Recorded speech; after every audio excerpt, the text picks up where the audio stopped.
Comme je le disais en introduction, nous allons voir ensemble dans ce projet comment prédire une variable quantitative avec les forêts aléatoires, comment optimiser les paramètres. Pour ça, on va s'intéresser à la base de données disponible sur Kaggle, California Housing. En gros, c'est le prix des biens immobiliers en Californie, aux États-Unis. Vous avez la base de données juste ici. Vous pouvez la télécharger et travailler là-dessus. Donc, on avait déjà fait une vidéo sur les arbres de régression sur cette base de données. Donc, on va s'intéresser ici aux forêts aléatoires pour la régression. Bien sûr, on importe la base de données. Dans la base de données, vous avez les variables comme la longitude, la latitude, l'âge médian, le salaire médian, le nombre de pièces, etc. Donc, vous avez ici. Et la variable qu'on souhaite prédire, c'est median house value. En fait, c'est la valeur médiane des maisons dans la région. C'est ça. Vous avez également une variable qualitative qui est la proximité des océans. Donc, je vais vous montrer comment introduire une variable qualitative dans les forêts aléatoires. On commence par importer les bases de données ici, pd.read.csv. Ça, c'est comment est-ce qu'on importe la base de données housing.csv, séparateur point virgule décimal virgule. Donc ici on commence toujours par voir qu'est-ce qu'il y a dans la base de données. Donc dans tout projet de machine learning que vous voulez mettre en place, il faut toujours passer par ces étapes de nettoyage de la base de données. Donc ici on va aller rapidement sur ces étapes là. Ici à data.info, on regarde les valeurs manquantes et on se rend compte qu'il y a total bedroom, qu'il y a 207 valeurs manquantes uniquement. On va supposer que toutes les régions qui n'ont pas de chambre à cocher auront 0, tout simplement. C'est pas réaliste, mais c'est juste pour le cas de ce projet. On fait un distry pour comprendre à peu près la moyenne, la médiane, les cas types des différentes variables. Faites toujours cela. Ensuite, on va décrire les variables numériques. On commence d'abord par faire les histogrammes. On va mettre en place des box plots pour analyser s'il y a des valeurs aberrantes sur les différentes variables. Dans le cas de ce projet, je ne vais pas m'attarder là-dessus, mais c'est pour vous dire, dans la pratique, à chaque fois que vous détectez les valeurs aberrantes, prenez le temps de les analyser. La variable catégorielle, on l'analyse ici. J'ai mis le box plot, mais c'est pas très lisible. Je vous conseille plutôt de privilégier ce graphique où on voit à peu près la proportion de la proximité à l'océan des différents bâtiments ici. Une fois que c'est fait, on passe à l'analyse bivariée pour analyser la corrélation qui existe entre les différentes variables quantitatives et voir s'il n'y a pas de multicollinéarité. Ici, on se rend bien compte qu'il y a pas mal de variables qui sont très, très fortement reliées, comme par exemple la taille de la population ici et le nombre total de pièces. Vous voyez ici, c'est 86. C'est positif, ça veut dire que plus la population est importante, plus les appartements sont grands en général. Vous avez également ici une forte corrélation entre le nombre de ménages et le nombre total de chambres à coucher. Vous voyez bien 97%, c'est assez fort. Donc, on prend le temps d'analyser pour pouvoir sélectionner, pour pouvoir identifier les variables qui sont très corrélées. Une fois qu'on a analysé les variables quantitatives, comme c'est fait là, on analyse la relation entre la variable qualitative et la variable d'intérêt. Et pour ça, le graphique le plus indiqué, c'est le box plot ici. Ici, on voit bien que les maisons qui sont proches des îles sont beaucoup plus chères que les autres maisons en général. Après, vous analysez la relation. Vous pouvez également mettre en place un test de Kruskal-Wallis pour pouvoir confirmer cela. Une fois qu'on est sûr que la base de données est propre, on peut maintenant passer à la modélisation. Donc ici, on avait mis en place déjà l'arbre de régression. Je ne vais pas montrer les résultats de l'arbre, mais globalement, on avait un R2 à 61% sur la base de test sur l'arbre de décision qui avait été réalisé. Lorsqu'on optimisait l'arbre de décision, on avait un R2 autour de 68%. Nous allons maintenant voir ensemble si la forêt aléatoire qu'on veut tester fera mieux que l'arbre de décision en termes de RMSE ou encore de R2. Donc voilà. On va commencer par faire une première forêt aléatoire sans aucune optimisation. Là, juste ici. Dans cette étape, on va commencer par préparer la base de données pour pouvoir faire la forêt aléatoire. On va diviser en deux, train et test. Test représente 20% de la base globale et train 80%. On fixe la graine pour se rassurer que si on relance le modèle plusieurs fois, on a exactement les mêmes résultats. Donc, la variable qu'on souhaite prédire ici, c'est la médiane des prix immobiliers en Californie. On commence par faire un premier modèle sans aucune optimisation. Ici, on importe le package qui sera important, Random Forest Regressor, c'est le package Python qui permet de faire des forêts aléatoires adaptées pour la régression. Lorsqu'il s'agissait de la classification, on avait vu Random Forest Classifier. Lorsque c'est la régression, Random Forest Regressor. Ici, on prend l'ensemble des métriques qu'on va utiliser pour pouvoir évaluer les performances de nos forêts aléatoires. Pour pouvoir créer le modèle, on instancie un objet de la classe Random Forest Regressor, un estimator, j'ai mis 100, et random state, c'est pour préciser que le modèle doit être identique à chaque lancée. Une fois qu'on a instancié un objet de la classe random forest, on a appelé modèle, on peut maintenant faire un modèle.fit et utiliser comme paramètre l'ensemble des variables explicatives sur la base train et la variable à expliquer, à prédire sur la base train également. On a estimé le modèle, on peut voir les prédictions ici, on fait un modèle.predict, on met xtrain, l'ensemble des caractéristiques de la base train, parce que c'est à partir des caractéristiques qu'on fait des prédictions. Sur la base test, on fait modèle.predict, xtest, ensemble des caractéristiques de la base de test. Une fois qu'on a fait les prédictions, on analyse les performances. On va d'abord faire le R de score, Y-train pred, la mean square error sur la base train, la mean square error sur la base test. On va également prendre en compte les spline variance du modèle global. Vous avez les performances ici. Sans aucune optimisation, on a un modèle avec un R2 sur la base de test à 81%. Tandis que sur l'arbre de décision qu'on avait tout à l'heure optimisé, on était autour de 69%. Le RMSE ici, 49 000. Avant, on était à 70 000. Vous voyez bien que ce modèle semble déjà avoir des performances beaucoup plus intéressantes que le modèle d'arbre de décision. Lorsque vous estimez des fois aléatoires et que vous analysez les performances, n'hésitez pas à toujours vérifier quelles sont les variables qui sont responsables de cette prédiction. Quelles sont les variables les plus importantes? Et pour ça, vous avez modèle.feature importance qui vous donne à peu près l'importance de chaque variable dans le modèle final. Ici, vous avez les variables les plus importantes. Là, globalement, on se rend compte que le niveau de revenu dans la région est une variable très, très importante.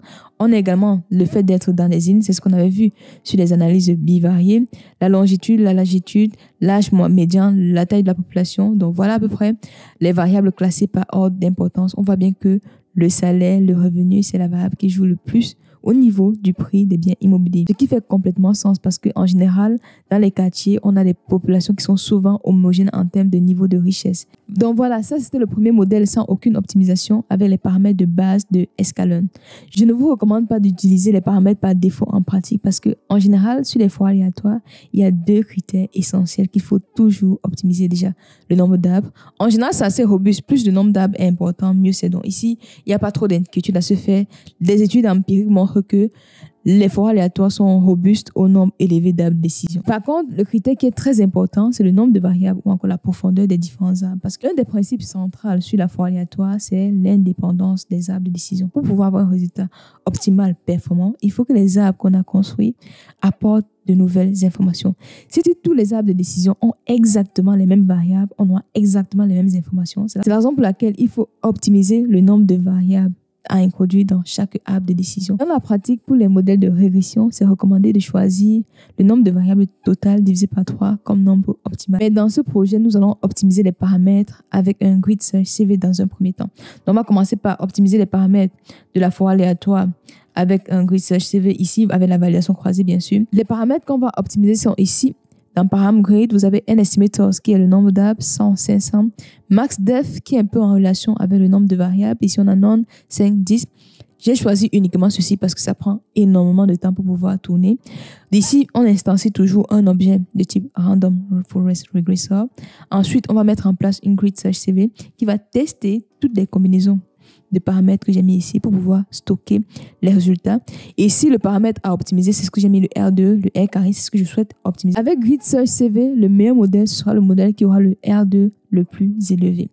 Donc ici, vous avez print meilleur paramètre, Grid Search, Best Param, ça vous donne les meilleurs paramètres. Vous avez ici Max Depth None, n estimator 500. Donc, le meilleur paramètre qu'on avait, c'était ces deux configurations. Avec Grid Search, vous pouvez obtenir le meilleur modèle en faisant Grid Search ici, .best estimator. Donc, Grid Search, c'était l'ensemble des forêts aléatoires qu'on a construites. On choisissait le meilleur suivant le R2 qui est ici. Donc, le meilleur, c'est Best Model, Grid Search, .best estimator. Best Estimator donne le meilleur modèle. Une fois qu'on a le meilleur modèle, on prédit sur la base train, la base test toujours. Ensuite, on regarde les performances. L'optimisation des paramètres ici conduit à avoir un modèle ayant un R2 à 81,3 sur la base de test, ce qui est légèrement supérieur au modèle qu'on avait précédemment. Ici, vous avez l'importance des variables. Normalement, ça ne doit pas changer. On a toujours le niveau de revenu, la proximité à l'île, la longitude, la latitude. Donc, voilà la première méthode pour pouvoir optimiser les paramètres en forêt aléatoire sous Python. Grid Search CV, ici, je n'ai pas testé toutes les possibilités parce que ça prend énormément de temps. Pour pouvoir réduire le temps de calcul, il y a une autre alternative sous Python qui est Randomize Search CV. En fait, en gros, au lieu de faire toutes les possibilités comme Grid Search CV, il va faire des sous-échantillons aléatoires sur lesquels tester le modèle. C'est ça en fait. On gagne en efficacité, on évite le surajustement bien sûr, mais par contre, on n'est pas sûr que ce sera la meilleure solution parce qu'il y a des paramètres qui n'ont pas été testés. On va faire un randomized CV ici. J'ai testé un estimator MaxDev. J'ai même rajouté min sample split, c'est-à-dire le minimum d'observation dans la base de données globale. On commence toujours par intensifier un objet de type random forest regressor. Ensuite, on va faire un randomized search CV ici. Estimator, on met le modèle, c'est random forest. Parameter distribution, c'est l'ensemble des paramètres que j'ai mis ici. Le scoring, c'est-à-dire la métrique que je veux optimiser ici, c'est R2. Nombre d'itérations 10. CV, validation croisée 5. Le meilleur paramètre est juste là. N estimator 500. Min split 5. Max def none. On va occuper les meilleurs paramètres avec random search qui est juste ici. .best param. On peut juste aussi récupérer le meilleur modèle ici, random search.best estimator. Ensuite, on applique ce modèle sur la base d'apprentissage Istrin et sur la base de test pour pouvoir voir les prédictions. Lorsqu'on a les prédictions, on peut maintenant évaluer les performances avec le R2 score, le mean square error ou encore explain variance score. Vous avez ici. Lorsqu'on fait ce randomized search CV, on a un R2 sur la base de test à 81,2, ce qui est légèrement inférieur à ce qu'on avait sur notre grid search CV. Vous voyez que ce n'est pas forcément une solution optimale d'un point de vue local. En termes d'importance des variables, la variable la plus importante, c'est toujours median income globalement. C'est un peu comme les autres modèles précédents. Voilà globalement comment vous pouvez mettre en place des forêts aléatoires sous Python. Vous voyez comment est-ce qu'on évalue les performances, comment est-ce qu'on choisit les meilleurs paramètres. Pour pouvoir tester vos compétences, je vous propose le quiz suivant. N'hésitez pas à mettre vos réponses en commentaire. Ça me fait toujours énormément plaisir de vous lire. Première question. Qu'est-ce qu'une forêt aléatoire de régression? Grand A, un algorithme utilisé pour la classification. Grand B, un modèle de régression linéaire. Grand C, une combinaison d'arbres de décision pour la régression. Grand D, un algorithme de clustering. Vos réponses en commentaire. Deuxième question. Comment peut-on optimiser les paramètres d'une forêt aléatoire de régression? Comment peut-on optimiser les paramètres d'une forêt aléatoire de régression? Grand A, en utilisant une recherche par grille, grid search, ou recherche aléatoire, random search. Grand B, en ajoutant manuellement les paramètres jusqu'à obtenir de bons résultats. Grand C, en utilisant une régression logistique pour obtenir les meilleurs paramètres. Grand D, en ne modifiant pas les paramètres par défaut. Vos réponses en commentaire. On a vu ce sujet dans cette vidéo. Troisième question. Qu'est-ce que l'importance des variables dans une forêt aléatoire de régression? Grand A, c'est une mesure de la corrélation entre les variables explicatives. Grand B, c'est une mesure de l'influence des variables sur le modèle. Grand C, c'est une mesure du nombre de fois où la variable est sélectionnée pour diviser les nœuds. Grand D, c'est une mesure de la variabilité des prédictions du modèle. Qu'est-ce que l'importance des variables dans une forêt aléatoire de régression? C'est une mesure de la corrélation entre des variables explicatives. C'est une mesure de l'influence des variables sur la variable cible.